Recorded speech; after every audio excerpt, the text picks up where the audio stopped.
साथियों नमस्कार, आपका स्वागत है आपके अपने YouTube चैनल अमित कुमार तेवतिया पर। और हम लेकर के हाजिर हैं आपका मनपसंद कार्यक्रम खेलो खेल ज्ञान का। जी हां, धीरे धीरे हम आगे बढ़ते हुए एक लंबी यात्रा तय कर चुके हैं, क्योंकि आज हम आपके सामने जो प्रस्तुत कर रहे हैं यह हमारा 15वां एपिसोड है। मित्रों, आपका लगातार हमें स्नेह मिल रहा है। आप प्रतियोगी परीक्षाओं की तैयारी में बिल्कुल मन से लगे हुए हैं और हम ये कामना करते हैं कि आप सफल हों। आपका जो उद्देश्य आप लेकर के आगे बढ़ रहे हैं, आपका वह उद्देश्य पूर्ण होना चाहिए। उसी आपके उद्देश्य में एक छोटा सा सहयोग हमारा होता है कि उन प्रतियोगी परीक्षाओं में आने वाले महत्वपूर्ण प्रश्नों को जो इंपॉर्टेंट हैं उन्हें आपके सामने लेकर के आएं खेलो खेल ज्ञान के कार्यक्रम के माध्यम से, ताकि जब आप परीक्षा देने जाएं तो हमारे द्वारा यहां से प्रसारित जो प्रश्न हैं वो आपकी परीक्षा में मेरुदंड का कार्य करें। साथियों, आज भी हम शुरू कर रहे हैं खेलो खेल ज्ञान का 15वां एपिसोड, जिसमें आपको बहुत सारे ऐसे प्रश्न सौंपने वाले हैं जो प्रतियोगी परीक्षाओं का हिस्सा रहे हैं और आगामी प्रतियोगिताओं में बिल्कुल संदेह हमें नहीं है, यह कहते हुए कि यह प्रश्न आएंगे, अवश्य आएंगे। आपको कोशिश करनी है कि आप इन प्रश्नों को निर्धारित रूप से लिखें, एक नोट्स बनाएं अपनी कॉपी में। खेलो खेल ज्ञान के जितने भी एपिसोड अब तक प्रसारित हुए हैं उन सभी से जो भी सभी प्रश्न महत्वपूर्ण हैं उनका नोट्स बना करके तैयार करें, ताकि जब आप परीक्षाओं में जाएं तो उस नोट्स को पढ़ें और मात्र थोड़ी ही देर में 400 से 500 के प्रश्न के बीच में आप तैयार कर लें। आगामी प्रतियोगी परीक्षाएं, चाहे वह स्टाफ सिलेक्शन कमीशन के द्वारा आयोजित दिल्ली पुलिस की परीक्षा हो या बहुत जल्द फॉर्म आने वाले हैं यूपी पुलिस उप निरीक्षक के, उसकी तैयारी में हमारे बच्चे लगे हैं, तो आप चिंता ना करें, क्योंकि हम सदैव आपके साथ हैं। बहुत जल्द आपसे मुलाकात होने वाली है ऑफलाइन कोचिंग के माध्यम से। हम आपको अपने संस्थान तेवतिया कोचिंग क्लासेस गुलावटी में मिलेंगे। आप तैयार रहें और बहुत जल्द आपसे मुलाकात होने वाली है। साथियों, आज शुरू करते हैं कार्यक्रम खेलो खेल ज्ञान का 15वां एपिसोड।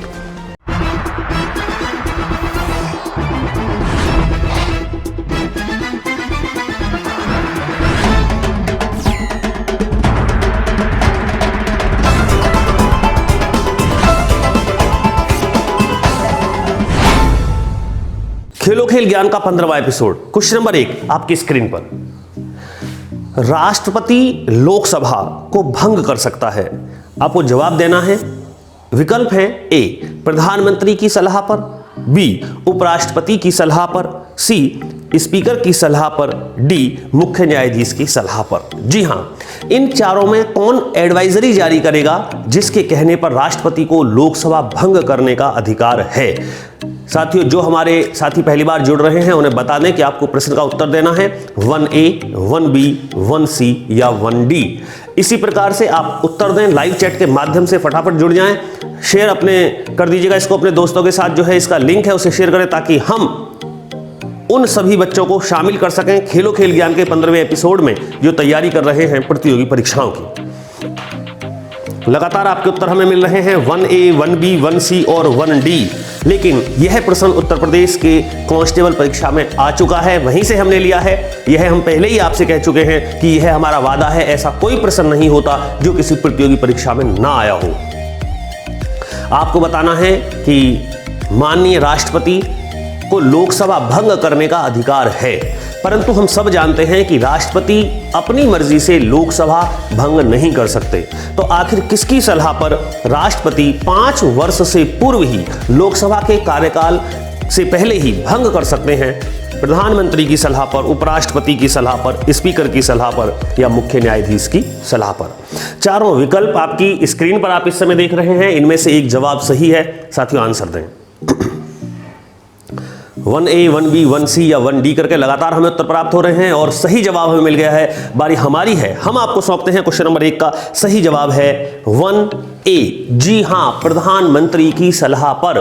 जब लगता है प्रधानमंत्री को कि लोकसभा में उसके पास जितना भी आवश्यक बहुमत है वो नहीं है, तो वह राष्ट्रपति को अपने 5 वर्ष की अवधि पूर्ण होने से पहले ही लोकसभा को भंग करने की सलाह देता है और राष्ट्रपति प्रधानमंत्री की सलाह पर लोकसभा को भंग कर सकते हैं। आगे बढ़ते हैं, देखते हैं आपकी स्क्रीन पर क्वेश्चन नंबर 2। स्पीकर के द्वारा मताधिकार का प्रयोग संविधान के किस अनुच्छेद में वर्णित है? विकल्प है ए अनुच्छेद 99, बी अनुच्छेद 100, सी अनुच्छेद 101 और डी अनुच्छेद 102। दीजिएगा जवाब 2A, 2B, 2C या 2D। क्या है आपका आंसर साथियों? फटाफट उत्तर दें। आपको बताना है कि लोकसभा अध्यक्ष मत दे सकते हैं, यह संविधान के किस अनुच्छेद में वर्णित है? बने रहें आप हमारे साथ। खेलो खेल ज्ञान का 15वां एपिसोड चल रहा है। लगातार एपिसोड में जो बच्चे हमें आंसर सबसे पहले देते हैं, हम उसका उत्तर जो है नोट करते हैं और 11वें एपिसोड से हम उस बच्चे को प्रथम पुरस्कार के लिए नामित नहीं कर रहे हैं जिसने सबसे पहले सबसे सही उत्तर दिए हों। हम देख रहे हैं कि किस बच्चे ने लगातार हमारे सभी एपिसोड्स में भाग लिया है, किस बच्चे का महत्वपूर्ण योगदान हमारे एपिसोड्स में है, कौन सा बच्चा है जो वीडियो को शेयर कर रहा है, लिंक अपने दोस्तों तक पहुंचा रहा है, और साथ साथ उस बच्चे की भागीदारी, उस बच्चे के द्वारा 30 प्रश्नों में सबसे अधिक सही सवाल के जो उत्तर हैं वो दिए जा रहे हैं, हम तब नामित कर रहे हैं। इसीलिए हम उसका परिणाम डिक्लेयर नहीं कर पाए हैं। 15/11 से हमने ये प्रक्रिया शुरू की है और बहुत जल्द आपको बता देंगे कि किस बच्चे को 11, 12, 13, 14 और 15वें का पुरस्कार दिया जाएगा। खेलो खेल ज्ञान का 15वां एपिसोड। प्रश्न आपकी स्क्रीन पर है कि स्पीकर के द्वारा मताधिकार का प्रयोग किस आर्टिकल में वर्णित है? अनुच्छेद दिए हुए हैं। अब आपका जो जवाब है वो हमें जो मिला है उसमें देखिए सही उत्तर है 2B।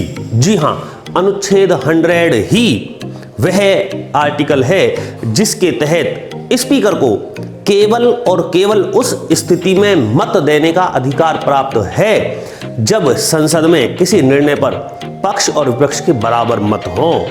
आखिर निर्णायक मत स्पीकर दे सकता है, जिसे लोकसभा अध्यक्ष बोलते हैं, राज्यसभा में सभापति दे सकता है, परंतु यह निर्णायक मत ही होगा और इसका वर्णन संविधान के अनुच्छेद 100 में वर्णित है। आगे बढ़ते हैं, आपकी स्क्रीन पर देखते हैं खेलो खेल ज्ञान का 15वां एपिसोड। Question number 3। दूसरे गोलमेज सम्मेलन में कांग्रेस का प्रतिनिधित्व किसने किया था? ऑप्शन है पंडित नेहरू, बी ऑप्शन है राजेंद्र प्रसाद, सी ऑप्शन है M.K. गांधी और डी ऑप्शन है वल्लभ भाई पटेल। जवाब दें, क्योंकि ये हम बार बार कह रहे हैं कि ये सभी प्रश्न हैं जो किसी ना किसी प्रतियोगी परीक्षा में आए हैं, उनका भाग रहे हैं, आपको जवाब देना है। अब तक हम आपको 450 प्रश्न सौंप चुके हैं और ये सभी के सभी प्रतियोगी परीक्षाओं में आए हुए हैं।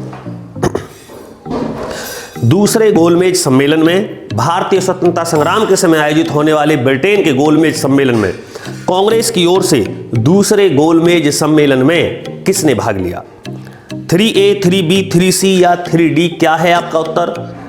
ऑप्शन में पंडित जवाहरलाल नेहरू हैं, राजेंद्र प्रसाद हैं, महात्मा गांधी हैं और वल्लभ भाई पटेल हैं। आपको जवाब देना है, सही जवाब क्या है?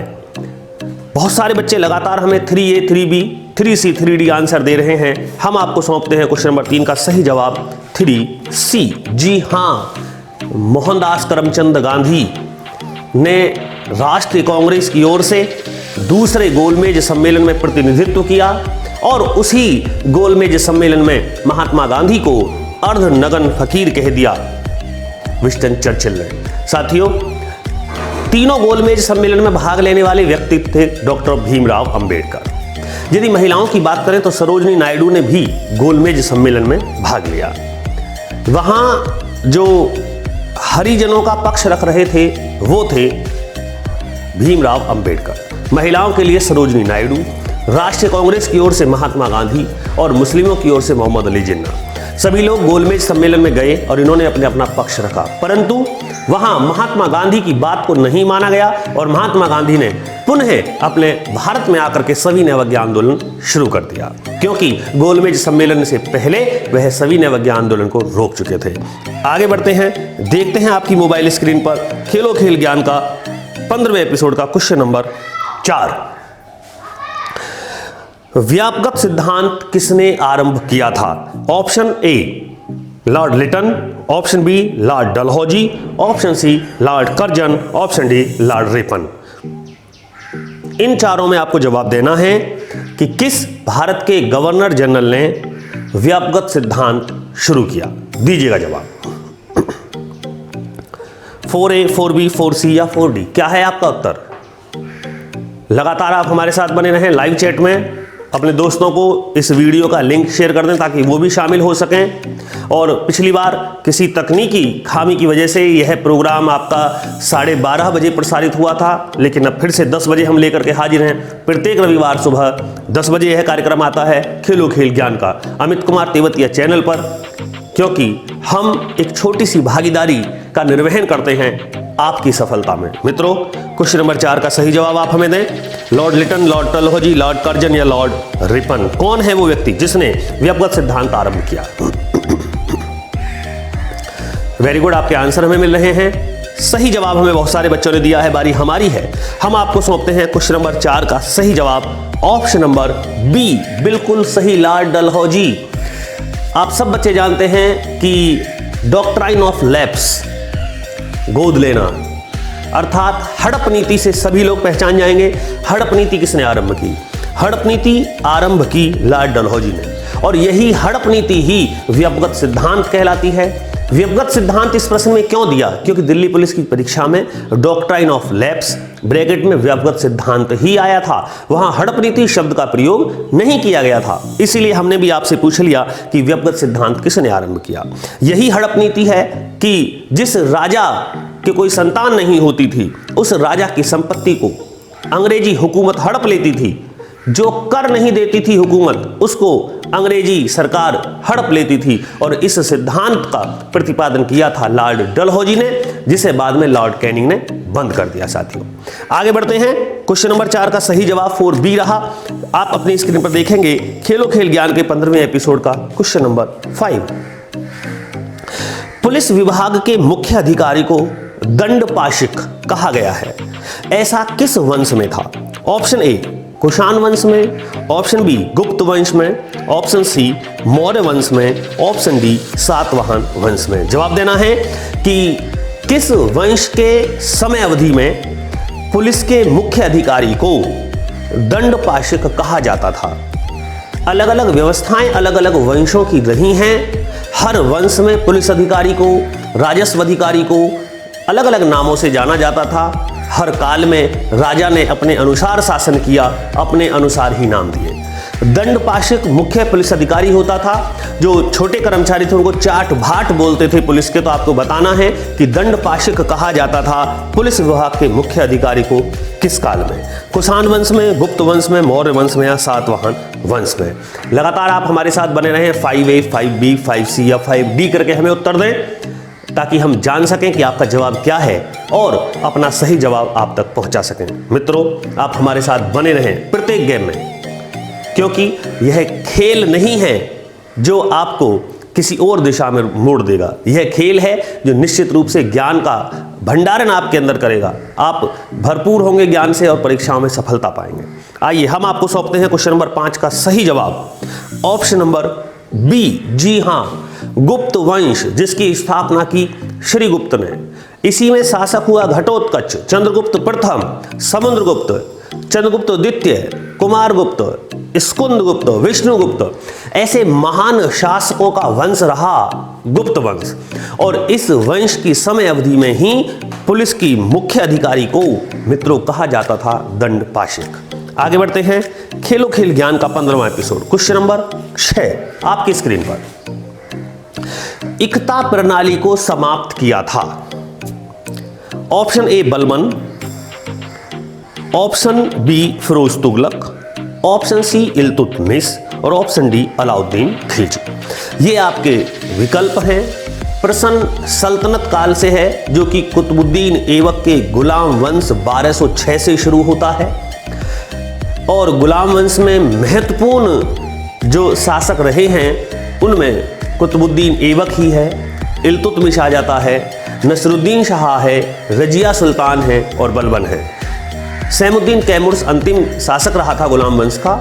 उसके बाद में खिलजी वंश आया, अलाउद्दीन खिलजी, उससे पहले जलालुद्दीन खिलजी, फिर मुबारक खिलजी, ये शासक हुए। लेकिन आपको बताना है इकता प्रणाली में नहीं पूछ रहा शुरू किसने किया, आपको बताना है इसको किसने समाप्त किया। जी हाँ, वेरी गुड, सही जवाब हमारे बहुत सारे बच्चे दे रहे हैं। इकता प्रणाली को समाप्त करने वाले शासक का नाम है अलाउद्दीन खिलजी। बिल्कुल सही जवाब आपने दिया है मित्रों। अलाउद्दीन खिलजी खिलजी वंश का महत्वपूर्ण शासक रहा और इसी ने समाप्त किया इक्ता प्रणाली को। इक्ता प्रणाली क्या थी?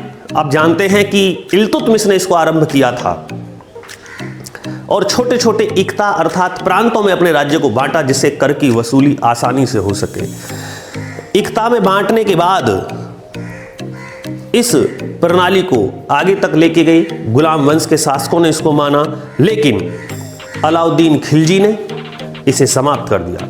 आपको जानकर आश्चर्य ना हो कि इक्ता प्रणाली को पुनः किसने शुरू किया, यह प्रश्न भी हो सकता है। तो इसको शुरू किया फिरोज तुगलक ने। सही जवाब रहा 6D। आगे देखें आप खेलो खेल ज्ञान का क्वेश्चन नंबर 7 आपकी स्क्रीन पर। स्थानीय स्वशासन किस दक्षिण राजवंश की मुख्य विशेषता रहा है? यह प्रश्न पहले भी आया है, लेकिन वहां दक्षिणी राजवंश से संबंधित नहीं था, वहां भारत से संबंधित था कि भारत में स्थानीय स्वशासन की नींव किसने डाली। साथियों, अब आपसे पूछा गया है कि स्थानीय स्वशासन किस दक्षिणी राजवंश की मुख्य विशेषता रहा? राष्ट्रकूट वंश, पल्लव वंश, चोल वंश या चालुक्य वंश? जवाब दें। 15वें एपिसोड के 7वें प्रश्न पर इस समय आप हैं, बने रहें हमारे साथ। जवाब देने का तरीका 7A, 7B, 7C या 7D। शाबाश, लगातार आपके उत्तर हमें प्राप्त हो रहे हैं लाइव चैट के माध्यम से और बहुत सारे बच्चे हैं जो भागीदारी कर रहे हैं। कुछ बच्चे होते हैं कि जो कार्यक्रम को बाद में देखते हैं, हम उनके आंसर तो चेक नहीं कर पाते लाइव चैट में, परंतु वह सीखते जरूर हैं इन प्रश्नों के उत्तर। साथियों, क्वेश्चन नंबर 7 का सही जवाब है ऑप्शन नंबर C। जी हां, चोल वंश। महान चोल वंश रहा अंतिम चोल वंश जो दक्षिणी भारत का रहा, जिसके शासकों ने श्रीलंका तक युद्ध किए और कांस्य की नटराज की मूर्ति उसका सांस्कृतिक चरमोत्कर्ष था। यही चोल वंश स्थानीय स्वशासन की विशेषता को लेकर के जाना जाता है दक्षिणी राजवंशों में। क्वेश्चन नंबर 8 देखेंगे जो कि खेलो खेल ज्ञान के 15वें एपिसोड का आपकी स्क्रीन पर। क्षेत्रीय परिषद का उपाध्यक्ष होता है। बिल्कुल, जो आप सही समझ रहे हैं, संविधान से प्रश्न है। ऑप्शन है केंद्रीय गृह मंत्री, राज्य गृह मंत्री, C राज्य का मुख्यमंत्री और D कोई केंद्रीय मंत्री। इन चारों विकल्पों में एक उत्तर है। यदि आप ये मानते हैं कि मैं जानता हूं, मैं इन प्रश्नों के उत्तर जानता हूं, तो जवाब दें, क्योंकि यह प्रश्न थोड़ा सा डीप है, गहराई से लिया गया है। क्षेत्रीय परिषद का उपाध्यक्ष होता है। भारतीय संविधान में 5 क्षेत्रीय परिषदों के गठन का तरीका दिखाया गया है। राष्ट्रपति इसका गठन करता है। भारत के सभी राज्यों को अलग अलग पूर्वी क्षेत्रीय परिषद, पश्चिमी क्षेत्रीय परिषद, मध्य क्षेत्रीय परिषद, उत्तर क्षेत्रीय परिषद, दक्षिणी क्षेत्रीय परिषद में सम्मिलित किया गया है। आपको यह बताना है कि उन सभी जो क्षेत्रीय परिषद हैं उसका उपाध्यक्ष कौन होता है। केंद्रीय गृह मंत्री होता है, राज्य का गृह मंत्री होता है, राज्य का मुख्यमंत्री होता है या कोई भी केंद्रीय मंत्री होता है। जवाब दें। शाबाश, लगातार आप हमारे साथ बने रहें। 8A, 8B, 8C या 8D क्या है आपका उत्तर? खेलो खेल ज्ञान के 15वें एपिसोड में 8वां सवाल, कठिन क्वेश्चन, महत्वपूर्ण प्रश्न। बारी हमारी है, हम आपको सौंपते हैं क्वेश्चन नंबर 8 का सही जवाब है ऑप्शन नंबर C। जी हां, क्षेत्रीय परिषद के जो सदस्य होते हैं वह उस परिषद के जितने भी राज्य उसमें सम्मिलित हैं उनके मुख्यमंत्री होते हैं। उन्हीं मुख्यमंत्रियों में से कोई ना कोई एक मुख्यमंत्री क्षेत्रीय परिषद का उपाध्यक्ष होता है। पहले एक राज्य का रहेगा, फिर कुछ दिन बाद दूसरे का रहेगा। इनका जो कार्यकाल है वो नियमित होता है और नियमित अंतराल पर उपाध्यक्ष परिवर्तित होता है। अध्यक्ष केंद्रीय गृह मंत्री होता है। मित्रों याद रखें, क्षेत्रीय परिषद का अध्यक्ष केंद्रीय गृह मंत्री। जी हां, और जो उपाध्यक्ष है वो क्षेत्रीय परिषद में जो स्टेट्स होते हैं, जो राज्य होते हैं, उन्हीं के मुख्यमंत्री होते हैं। सही जवाब रहा 8C। आगे देखते हैं खेलो खेल ज्ञान का 15वां एपिसोड, क्वेश्चन नंबर 9। राष्ट्रीय जनसंख्या नीति 2000 के अनुसार किस वर्ष तक जनसंख्या में स्थिरता प्राप्त करने का लक्ष्य है।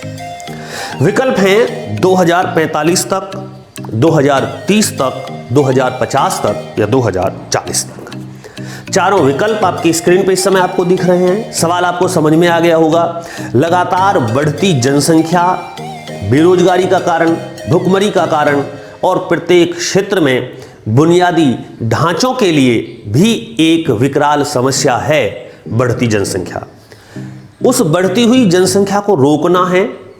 कब तक का लक्ष्य है भारत के पास कि इस वर्ष के बाद भारत की जनसंख्या नहीं बढ़ेगी, जितनी है उतनी ही चलती रहेगी। स्थिरता लेकर के आना है, आपको जवाब देना है क्वेश्चन नंबर 9 का।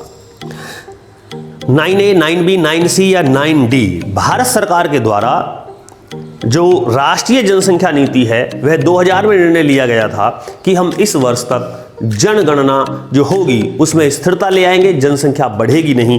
वह कौन सा वर्ष है? 2045, 2030, 2050 या 2040?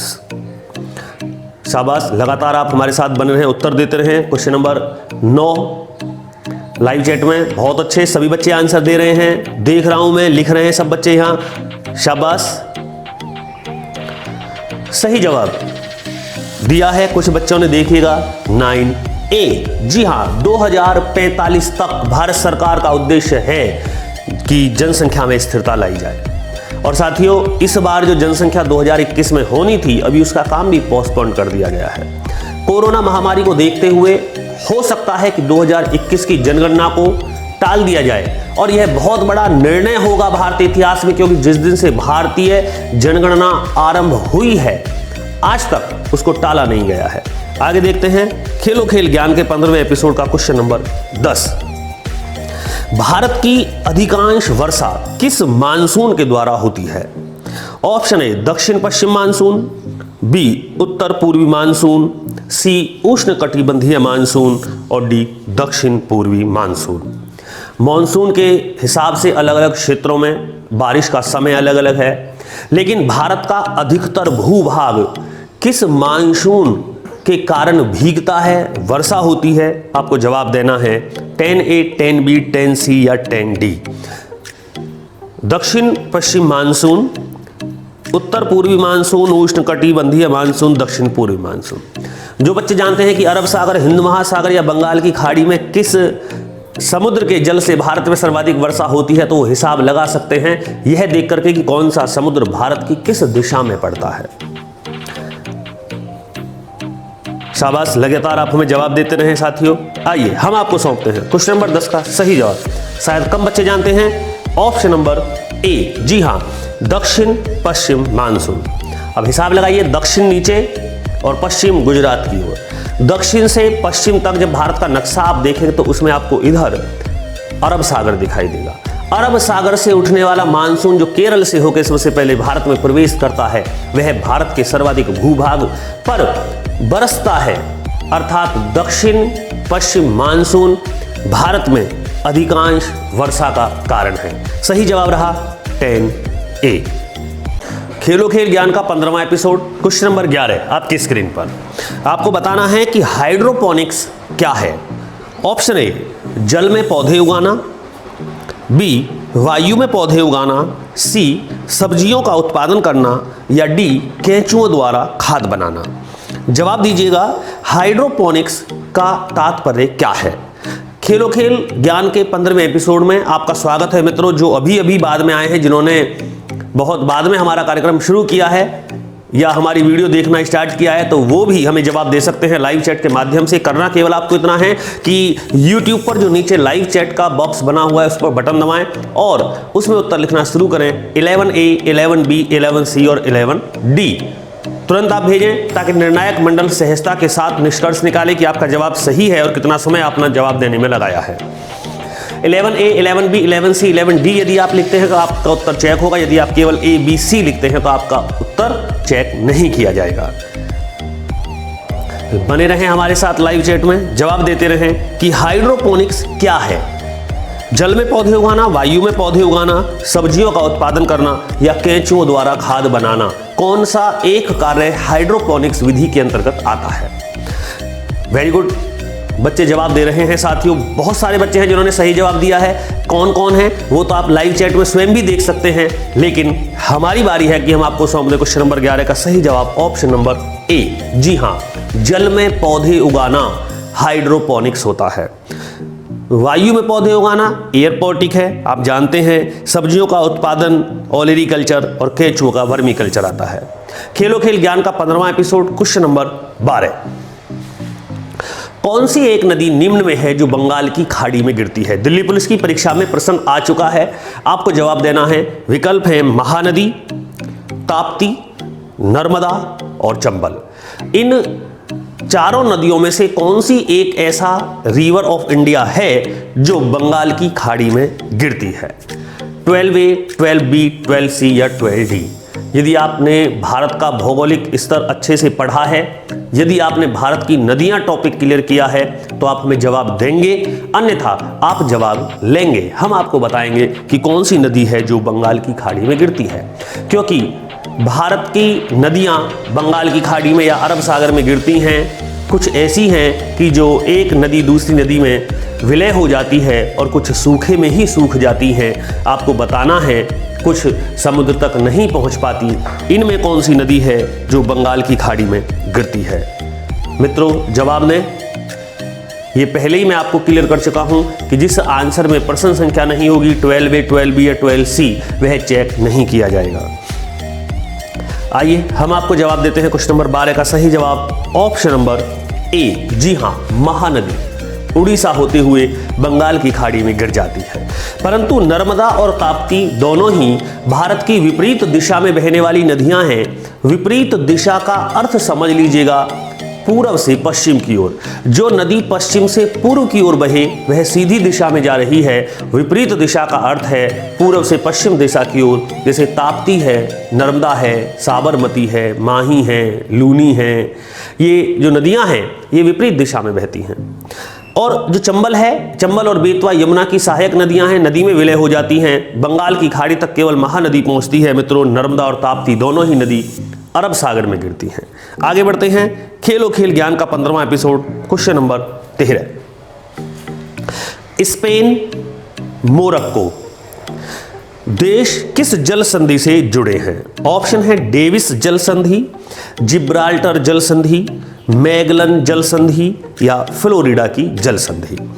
13A, 13B, 13C, 13D कुछ भी आंसर हो सकता है। यदि आप प्रश्न जानते हैं तो जवाब दें। स्पेन एंड मोरक्को किस जलडमरू से, किस जल संधि से जुड़े हुए हैं? शाबाश, लगातार आपके उत्तर हम तक पहुंच रहे हैं। स्वागत कर रहे हैं हम आपके सभी उत्तरों का, लेकिन जो उत्तर सही है उसके लिए बहुत बहुत धन्यवाद, और गलत उत्तर देने वालों के लिए एक सीख होगी। खेलो खेल ज्ञान का 15वां एपिसोड। नोट्स बनाएं, लिखें कापी पे सही जवाबों को। सही जवाब क्वेश्चन नंबर 13 का ऑप्शन नंबर बी। जी हाँ, जिब्राल्टर जल संधि जब आप पुस्तक में पढ़ेंगे तो आप जरूर पढ़ेंगे कि जिब्राल्टर यूरोप और अफ्रीका महाद्वीप को जोड़ता है। मैं आपकी जानकारी के लिए बता दूं कि मोरक्को अफ्रीकी देश है, स्पेन यूरोप का देश है। अगर देशों की बात करें तो स्पेन और मोरक्को, अफ्रीका और यूरोप, इन दो महाद्वीपों को जोड़ने वाला, दोनों देशों को जोड़ने वाला जो जल डमरू है, इसे जिब्राल्टर ही बोलते हैं। यह जिब्राल्टर जल डमरू कह दीजिए, जिब्राल्टर जल संधि कह दीजिए। आगे बढ़ते हैं, देखते हैं क्वेश्चन नंबर 14। वह महाद्वीप जिससे तीनों अक्षांशीय वृत्त गुजरते हैं। ऑप्शन है उत्तरी अमेरिका, बी दक्षिण America, C Australia, D Africa. इन 4 कॉन्टिनेंट्स ऑफ वर्ल्ड, विश्व के चारों महाद्वीपों में कौन सा महाद्वीप है जिससे 3 अक्षांशीय वृत्त अर्थात कर्क रेखा, मकर रेखा और विषुवत रेखा गुजरते हैं? विषुवत रेखा 0 डिग्री अक्षांश, कर्क रेखा 23.5 डिग्री अक्षांश उत्तरी गोलार्ध और 23.5 डिग्री दक्षिणी गोलार्ध में मकर रेखा। यह तीनों वृत्त, 3 रेखाएं जो अक्षांश बनाती हैं, यह किस महाद्वीप से तीनों की तीनों गुजरती हैं? जवाब देना है। 14A उत्तरी अमेरिका, 14B दक्षिण America, 14C Australia, 14D Africa. Very good, लगातार आपके उत्तर हम तक आ रहे हैं। अब बहुत सारे बच्चे हैं जो भूगोल के इस प्रश्न का उत्तर जानते हैं। महत्वपूर्ण सवाल है, प्रतियोगी परीक्षाओं में सम्मिलित हुआ है, इसीलिए तो आज यह कार्यक्रम का हिस्सा बना खेलो खेल ज्ञान के 15वें एपिसोड का। साथियों, सही जवाब दिया है बच्चों ने 14 डी। जी हां, अफ्रीका महाद्वीप एकमात्र ऐसा महाद्वीप है जिससे तीनों अक्षांश व्रत गुजरते हैं, बिल्कुल बीचों बीच है। कुछ हिस्सा उत्तरी गोलार्ध में है तो इस वजह से कर्क रेखा भी गुजरती है, दक्षिणी गोलार्ध में अधिक है तो मकर रेखा निश्चित रूप से गुजरेगी। आगे बढ़ते हैं, देखते हैं खेलो खेल ज्ञान का एपिसोड कौन सा, 15वां, और क्वेश्चन भी 15। तंबाकू उत्पादन में भारत का प्रथम राज्य है। विकल्प हैं पश्चिमी बंगाल, बी आंध्र प्रदेश, सी केरल और डी तमिलनाडु। आपको जवाब देना है कि तंबाकू प्रोडक्शन किस स्टेट में सबसे अधिक भारत के अंदर होता है। चारों विकल्प आपकी स्क्रीन पर इस समय दिख रहे हैं। इन चारों विकल्पों में 15A, 15B, 15C या 15D, क्या आपका उत्तर है? जवाब दें हमें। शाबाश, लाइव चैट के माध्यम से आप जवाब हमें दे रहे हैं, बने हुए हैं हमारे साथ, और हम भी आपके साथ कंधे से कंधा मिलाकर साथ देते हैं ताकि आप प्रतियोगी परीक्षाओं में सफल हो। मित्रों, बहुत अच्छा जवाब अधिकतर बच्चे इस प्रश्न का दे रहे हैं। आइए हम आपको सौंपते हैं क्वेश्चन नंबर 15 का सही जवाब, ऑप्शन नंबर बी। जी हां, आंध्र प्रदेश। आंध्र प्रदेश राजधानी नई बनी अमरावती की सबसे बड़ी नगदी फसल तंबाकू। नगदी फसल कैश क्रॉप्स का क्वेश्चन पहले भी दिल्ली पुलिस की परीक्षा में आया और हमारे 13वें 14वें एपिसोड में भी है। कैश क्रॉप्स यानी कि नगदी फसलें वो हैं जो सीधे घर नहीं आ सकती, जिन्हें एक लघु उद्योग की आवश्यकता है। जैसे गन्ना हम केवल अपने घर के लिए नहीं बो सकते, उसके लिए चाहे कलेशर हो या गन्ना मिल हो आवश्यकता है ताकि उसकी चीनी बन सके, गुड़ बन सके। कपास के लिए भी मशीनरी की आवश्यकता है ताकि उससे रुई बन सके। ऐसे ही तंबाकू का उत्पादन अपने घर में खाने के लिए, स्टोरेज के लिए नहीं किया जाता। यह आंध्र प्रदेश की सबसे बड़ी नगदी फसल है। मित्रों, तंबाकू उत्पादन में विश्व में पहले स्थान पर चीन है, और आप आश्चर्य ना करें, तंबाकू खाने से होने वाली भयंकर बीमारी कैंसर के सबसे अधिक मरीज कहां होंगे? चीन के अंदर, क्योंकि सबसे ज्यादा उत्पादन वहां है। इसीलिए इन चीजों से बच के रहना चाहिए। किसी भी प्रकार का नशा व्यक्ति को समाप्त कर देता है। आगे बढ़ते हैं, खेलो खेल ज्ञान का 15वां एपिसोड, क्वेश्चन नंबर 16। जापान की सहायता से हाल ही में मंगलयान छोड़ने वाला पहला मुस्लिम देश बन गया।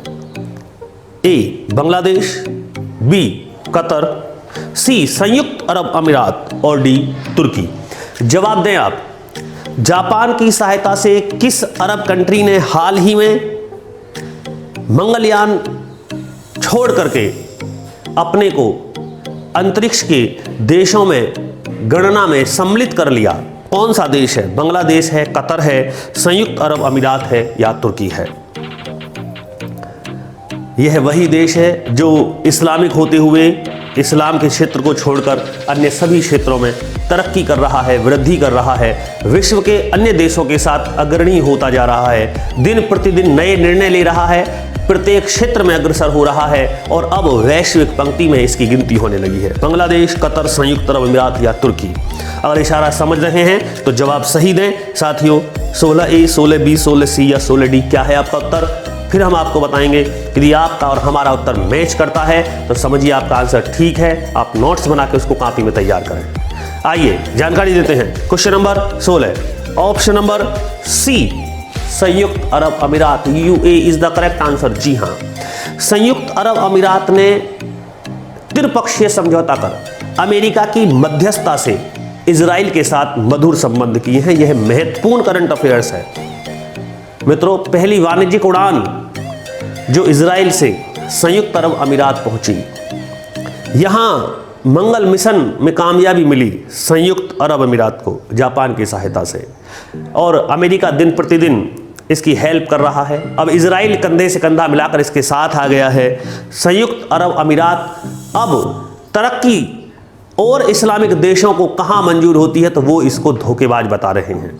आइए आगे बढ़ते हैं, बातचीत बहुत लंबी है, चलती रहेगी। क्वेश्चन नंबर 17, भारत सरकार ने हाल ही में किस राज्य के अलग संविधान और अलग झंडे की मांग को ठुकरा दिया? विकल्प है पश्चिमी बंगाल, बी नागालैंड, सी मणिपुर और डी अरुणाचल प्रदेश। भारत के 28 राज्यों में एक अलग ही राग अलापने वाला नया राज्य शुरू हो गया, नागालैंड, पश्चिमी बंगाल, मणिपुर या अरुणाचल प्रदेश। इसमें आपको बताना है क्या सही जवाब है। कौन सा राज्य था जो मांग कर बैठा अलग संविधान अलग झंडे की? मणिपुर, अरुणाचल प्रदेश, नागालैंड, पश्चिमी बंगाल। 17A, 17B, 17C या 17D, क्या है आपका उत्तर? लगातार आपके आंसर हमें आ रहे हैं मित्रों, और समझने वाले समझ गए होंगे प्रश्न का उत्तर, जिन्होंने सुना है प्रश्न को ठीक से। जी हां, जो इशारा नहीं समझते वो मूर्ख हैं, और जिन्होंने इशारा समझ लिया वो जवाब हमें दे रहे होंगे। क्वेश्चन नंबर 17 का लगातार चलिए बता देते हैं आपको। सही जवाब है 17B। जी हां, नागालैंड। नागालैंड ऐसा राज्य जो भारत के 28 राज्यों में सम्मिलित होते हुए अपने अलग झंडे की मांग कर रहा है, अलग संविधान की मांग कर रहा है।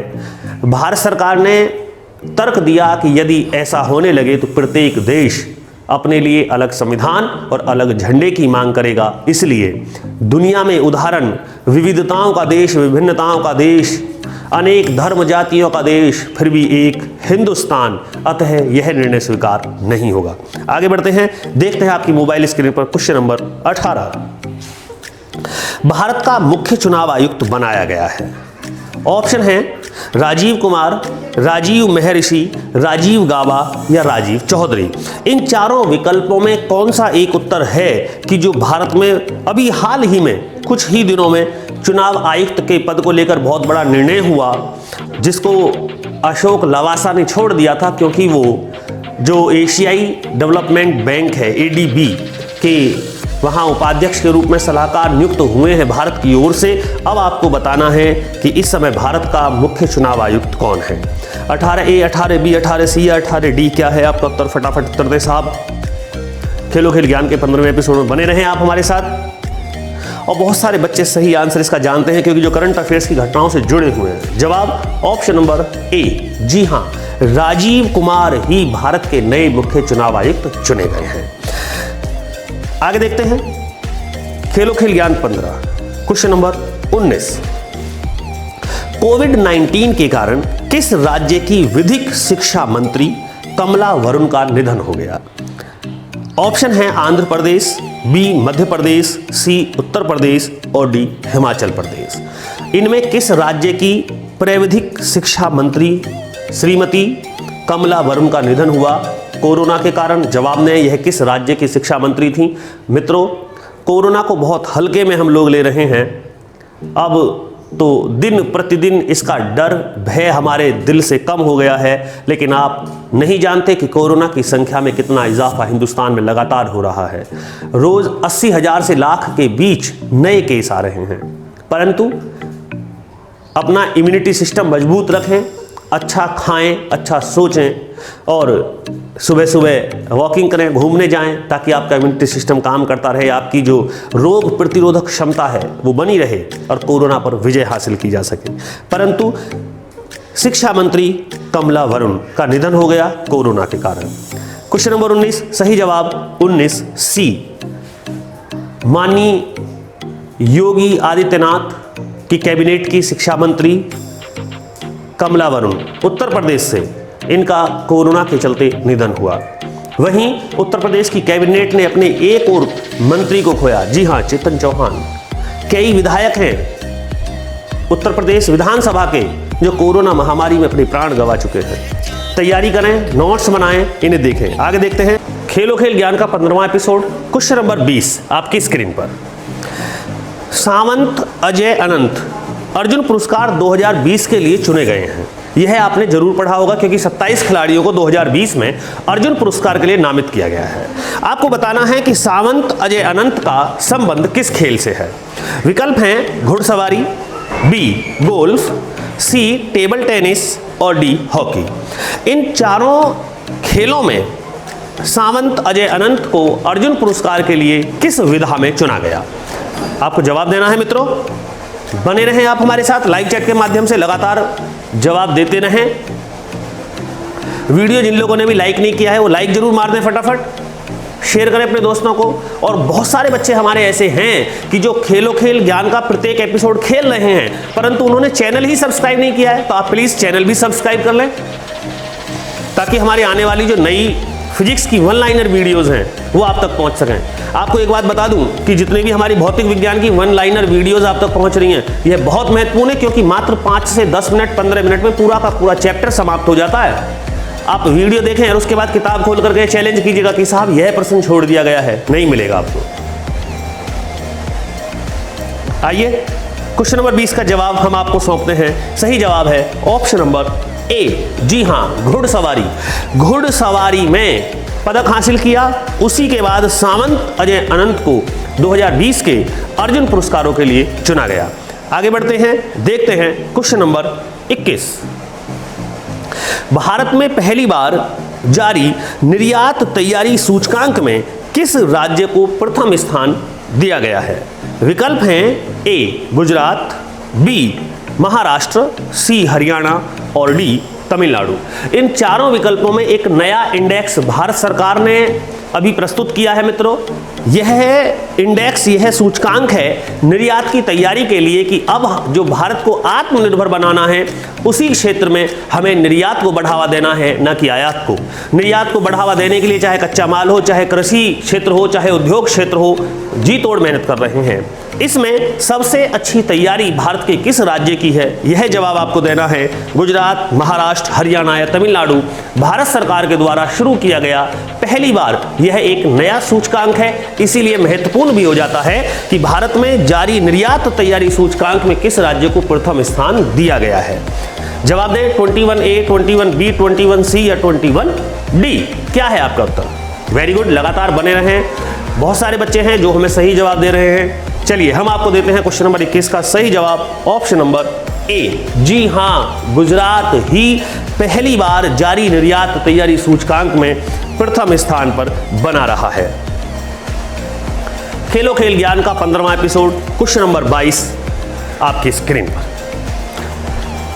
1971 में भारत पाकिस्तान युद्ध हुआ, उसमें शहीद हुए भारत के बहुत सारे सेनानियों के लिए किस देश ने निर्णय लिया है युद्ध स्मारक बनाने का? जवाब दें ए बांग्लादेश, बी नेपाल, सी भूटान और डी पाकिस्तान।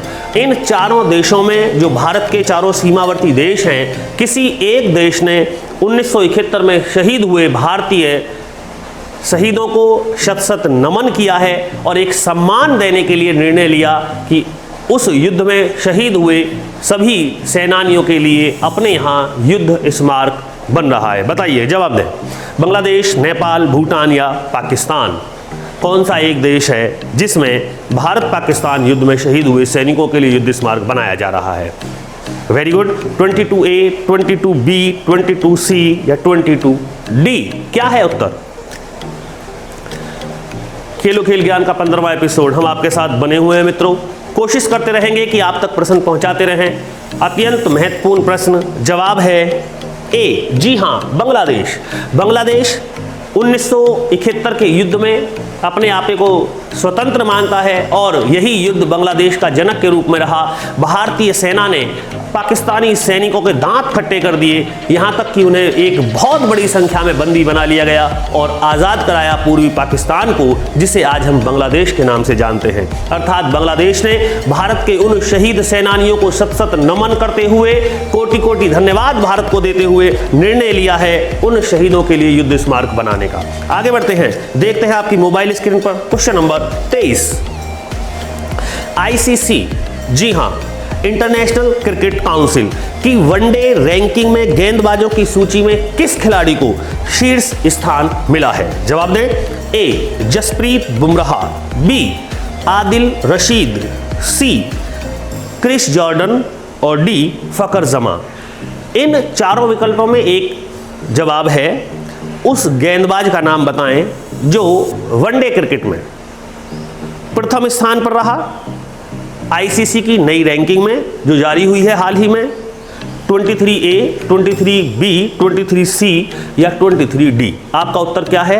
आप हम तक पहुंचाएं और हम निश्चित रूप से आपका नाम स्वीकार लेंगे पुरस्कार के लिए यदि आप हमारे मानदंडों पर खरा उतरते हैं। साथियों, सही जवाब है ऑप्शन नंबर ए। जी हां, 23A। जसप्रीत बुमराह भारत के वह गेंदबाज जिन्हें इस बार आईसीसी की वनडे रैंकिंग में प्रथम स्थान दिया गया है। और आपको जान करके यह आश्चर्य नहीं होना चाहिए कि यहाँ बल्लेबाजों की बात भी करें तो प्रथम 2 स्थानों पर जो विराट कोहली, रोहित शर्मा दोनों ही बल्लेबाज भारत के आईसीसी की रैंकिंग में रहे हैं। मित्रों, जो आईसीसी रैंकिंग जारी करता है, बड़े गर्व की बात है कि यहाँ गेंदबाजी में भी और बल्लेबाजी में भी भारत के खिलाड़ियों का नाम प्रथम और द्वितीय स्थान पर रहा है। आगे बढ़ते हैं, देखते हैं खेलो खेल ज्ञान का 15वां एपिसोड, क्वेश्चन नंबर 24। निम्न में सर्वाधिक गलनांक वाली धातु है? ए ओशियम, बी लिथियम, सी टंगस्टन और डी पारा। इन चारों धातुओं में आपको बताना है कि कौन सी एक धातु है जिसका गलनांक सबसे अधिक है। केमिस्ट्री का ये प्रश्न है, पेपर में आ चुका है, वहीं से यात्रा की और अब पहुंच गया है खेलो खेल ज्ञान के 15वें एपिसोड पर। हमने आप तक पहुंचा दिया है, बारी आपकी है कि आप हमें जवाब दें 24वें प्रश्न का ABCD में कौन सा सही जवाब है। सर्वाधिक गलनांक किस धातु का होता है? ओस्मियम, लिथियम, टंगस्टन या पारा? वेरी गुड, बहुत सारे बच्चे हैं जो हमें सही जवाब दे रहे हैं। 24ABCD करके आप जवाब दे रहे हैं मित्रों। कुछ बच्चे जरूर ऐसे हैं कि जो केवल तुक्का लगा रहे हैं, गलत जवाब भी है, लेकिन सही जवाब हम आपको सौंपते हैं। क्वेश्चन नंबर 24 का सही जवाब है ऑप्शन नंबर सी। जी हाँ, टंगस्टन। आप जानते होंगे कि विद्युत बल्ब में जो फ्यूज होता है जिसका संकेत W है, यह टंगस्टन का बना होता है। कारण यही है कि टंगस्टन का गलनांक सबसे अधिक होता है, इसीलिए टंगस्टन का ही तंतु बनाया जाता है। 3500 डिग्री सेल्सियस से भी अधिक जो है टंगस्टन का गलनांक है। ओस्मियम सबसे भारी धातु है। लिथियम सबसे हल्की धातु है। चाहे आप लैपटॉप की बात करें, मोबाइल की बात करें, किसी भी चीज़ की बात करें, बैटरी बनाने के लिए लिथियम का प्रयोग होता है। मोबाइल की बैटरी भी लिथियम की बनती है और यह सबसे हल्की धातु है। पारा का गलनांक सबसे कम है। यह ऐसी धातु है जो द्रव अवस्था में पाई जाती है, सामान्यतः एक रूम के टेम्परेचर पर।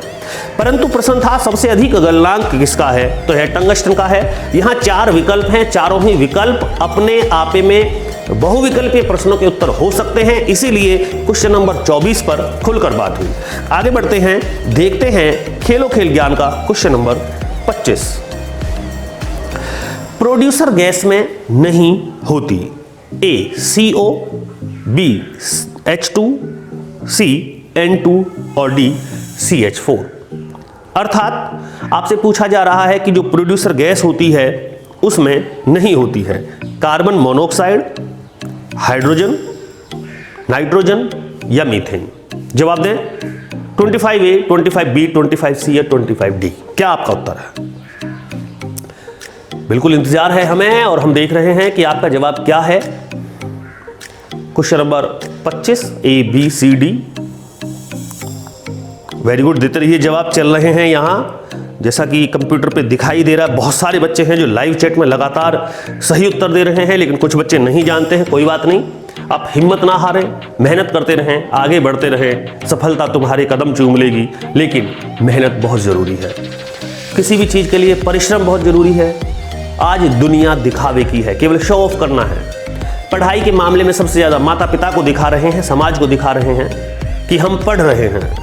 और पढ़ाई कैसी है यह तब पता लगेगा जब आप परीक्षा में अपना स्थान निश्चित कर लेते हैं। साथियों, सही जवाब ऑप्शन नंबर डी। जी हाँ, CH4। CH4 प्रोड्यूसर गैस में नहीं होती।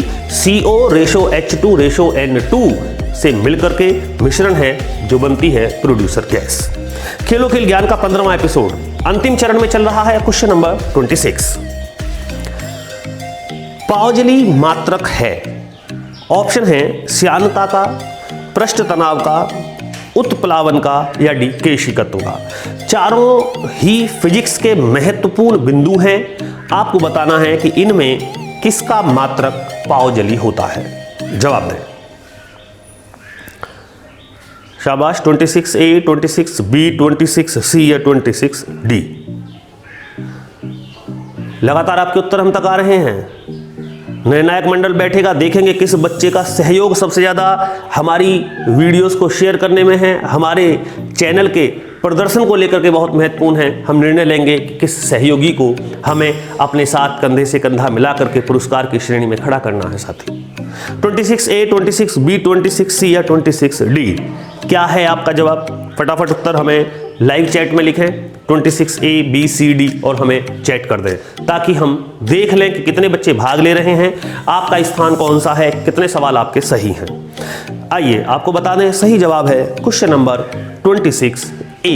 जी हाँ, श्यानता का मात्रक ही पावजली होता है। श्यानता दो परतों के बीच लगने वाले विरोधक घर्षण बल को बोलते हैं जो द्रव में काम करता है। मित्रों, जो पानी को बहने से रोकती है नीचे वाली परत ऊपर वाली को, यही श्यान बल है। आगे चलते हैं, देखते हैं क्वेश्चन नंबर 27 आपकी स्क्रीन पर। ठोस के गैस में परिवर्तन होने की प्रक्रिया क्या कहलाती है? ए संघनन, बी प्रभाजी आसवन, सी आसवन और डी ऊर्ध्वपातन। आपको जवाब देना है कि ठोस के गैस में परिवर्तित होने की प्रक्रिया कहलाती है। जी हाँ, संघनन, प्रभाजी आसवन या ऊर्ध्वपातन। जवाब दें। 27A, 27B, 27C या 27D, क्या है आपका उत्तर? बने रहें आप हमारे साथ। लगातार प्रत्येक एपिसोड में आप लोगों का बहुत बहुत हमें सहयोग मिल रहा है और हम कोशिश कर रहे हैं कि आपके लिए क्वेश्चनों की एक छोटी सी श्रृंखला 30 प्रश्न की लेकर के आते रहें। 27 सही जवाब है ऑप्शन नंबर डी। जी हाँ, ऊर्ध्वपातन अर्थात संघनन।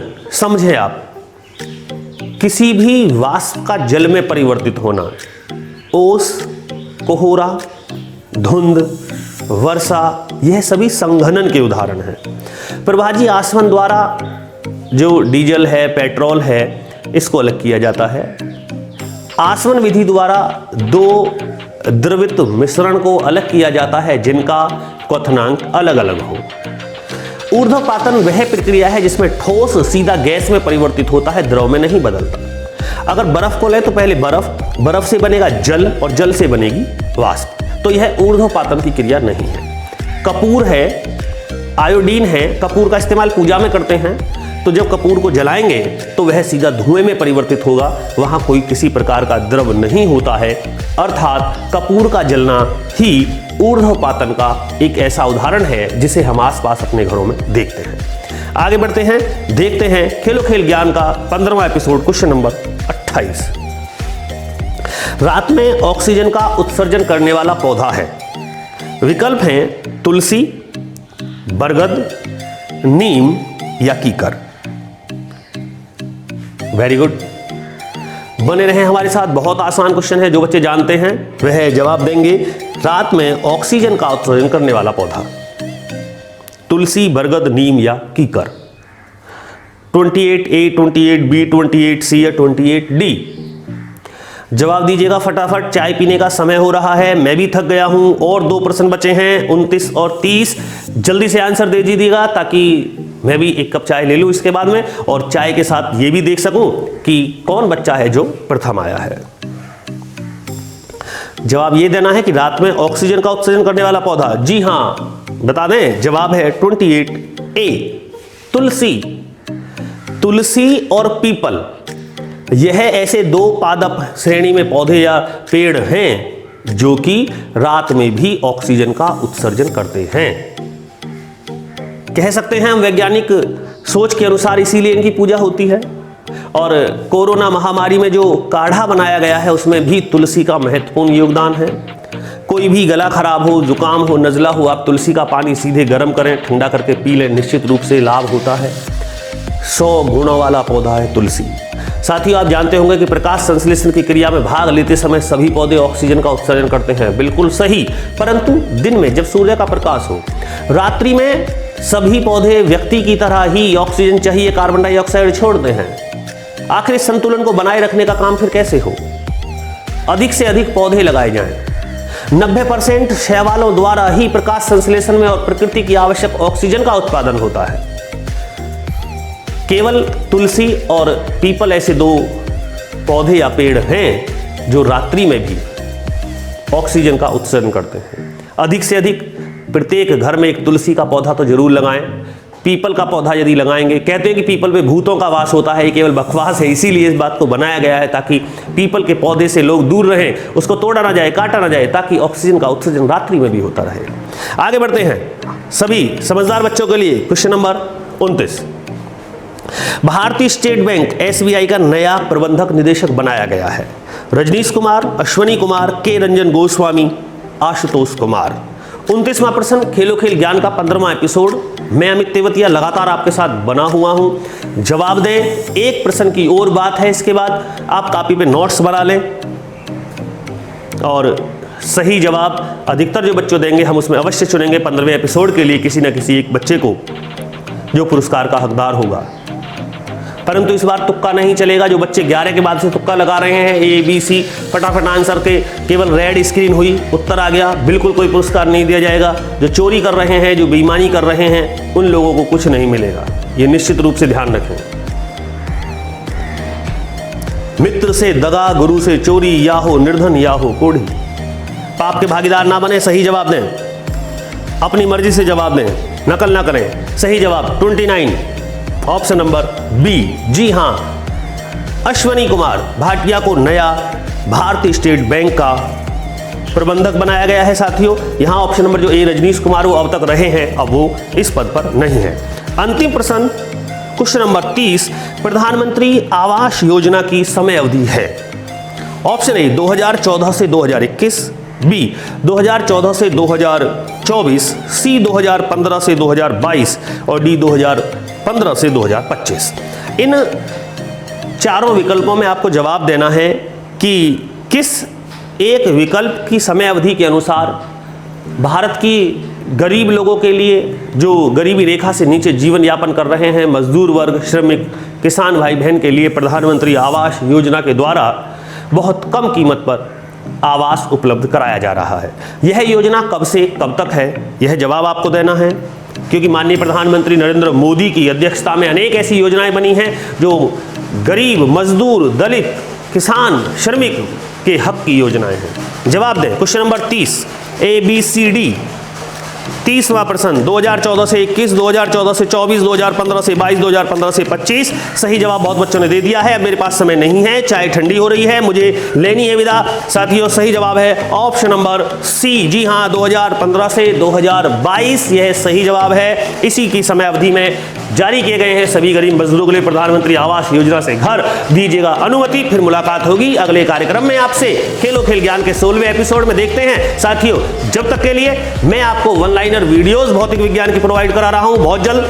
जय हिंद, जय भारत। और निर्णय ले लेंगे कि कौन बच्चे ने इस बार अच्छा कार्य किया है, सहयोग में रहा है, हमारा सहयोगी बनकर के उभरा है एपिसोड 15 में। फिर मुलाकात होगी। जय हिंद, जय भारत पुनः एक बार।